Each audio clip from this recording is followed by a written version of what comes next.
Hi అండి, welcome to my channel Sita daily vlog. అందరూ ఎలా ఉన్నారండి? బాగున్నారా?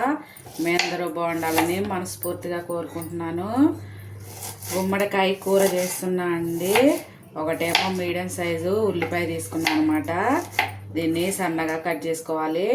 అలాగే 4 పచ్చిమిరపకాయలు తీసుకున్నాను. ఇలా సన్నగా చీరికలు చేయాలన్నమాట. పొడుగు కావాలంటే పొడుగు వేసుకోవచ్చు, చిన్నగా కావాలంటే చిన్నగా వేసుకోవచ్చు. నేను కొంచెం చిన్నగా కట్ చేస్తున్నా. ప్యాను పచ్చిమిరపకాయ కోసి పక్కన పెట్టుకోవాలి. గుమ్మడికాయ చాలా మంచిదండి. దీనిలో విటమిన్లు, ఖనిజాలు, అలాగే ఫైబర్ ఉంటుంది. ఇది కంటి ఆరోగ్యానికి మంచిది. మంచిగా అలా కట్ చేసుకోవాలి. గుమ్మడికాయ కొంచెం వాతం కూడా చేస్తుందండి. గుమ్మడికాయ బరువు కూడా తగ్గిస్తుందండి. అలాగే రోగనిరోధక శక్తిని పెంచుతుంది.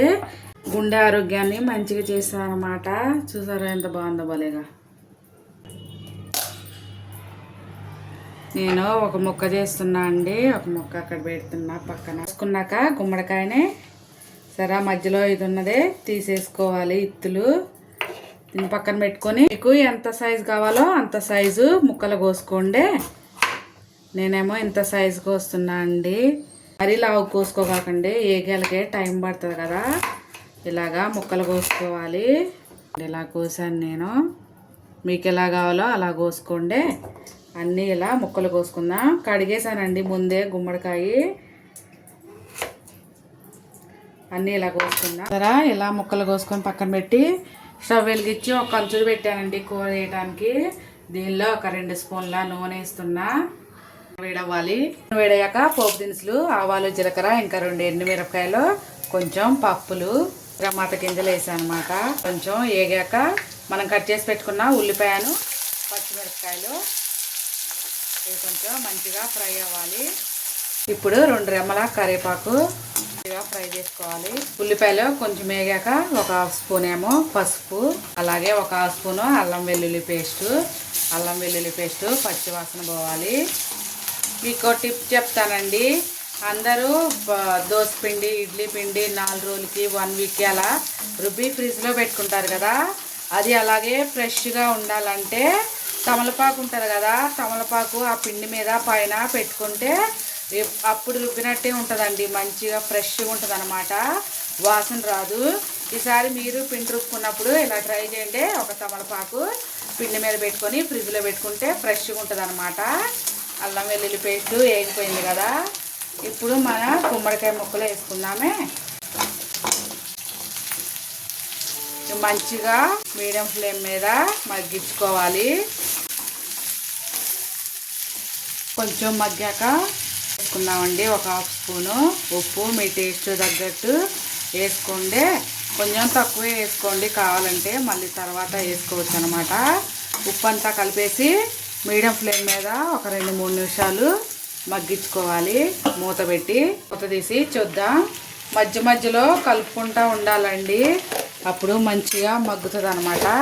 చూసారా మగ్గిపోయింది. మీ టేస్ట్ తగ్గట్టు వేసుకోండి కారం. నేను 2 ఎండుమిరపకాయలు వేసా, అలాగే 4 పచ్చిమిరపకాయలు వేసా కదా. 1 స్పూను కారం వేస్తున్నా. ఆ కారం లేదండి, అందుకనే వేస్తున్నా అనమాట. మంచిగా ఇలా కలుపుకోవాలి. మీ టేస్ట్ తగ్గట్టు ఉప్పు కారాలు వేసుకోండి. హాలిడేస్ కదా, పిల్లోళ్ళు మా వీధిలో ఆడుకుంటున్నారండి. మంచిగా ఇలా కలిపేసుకోవాలి. కలిపేసుకున్నాక గుమ్మడికాయకే మంచి కాంబినేషన్ కదండి బెల్లం. నేను ఒక 1/2 స్పూన్ వేస్తున్నా. మీరు కావాలంటే వేసుకోవచ్చు, లేకపోతే లేదు. కొంచెం ఎక్కువ కూడా వేసుకుంటారు చాలా మంది. నేనైతే ఒక 1/2 స్పూనే వేస్తున్నానండి, ఎక్కువ వేయట్లేదు. ఇది కరిగిపోతుంది అనమాట ఒక 2 నిమిషాలు ఉంచితే. ఇప్పుడు కొంచెం ధనియాల పొడి మంచిగా కలిపేసుకోవాలి. చూసారా ఎంత బాగుందో. మీరు నిజంగా ఒకసారి ట్రై చేయండి, చాలా బాగుంటుంది. ఇవాళకి నా వీడియో ఇంతేనండి. నా వీడియో నచ్చితే ప్లీజ్ ఒక లైక్ చేయండి, అలాగే నా ఛానల్ని సబ్స్క్రైబ్ చేసుకోండి. ప్లీజ్ అండి ఒక లైక్ చేయండి.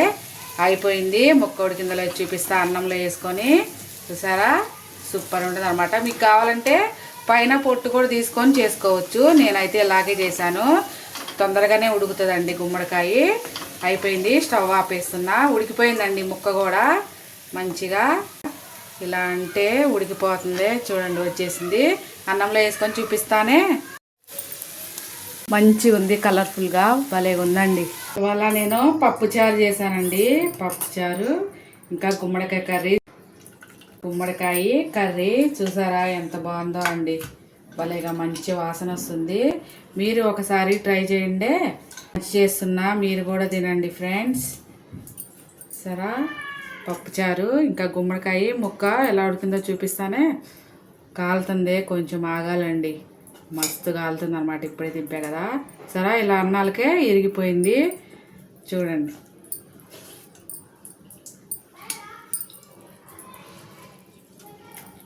సూపర్గా ఉందండి. ఉప్పు కారాలు మీ టేస్ట్ తగ్గట్టు వేసుకోండి.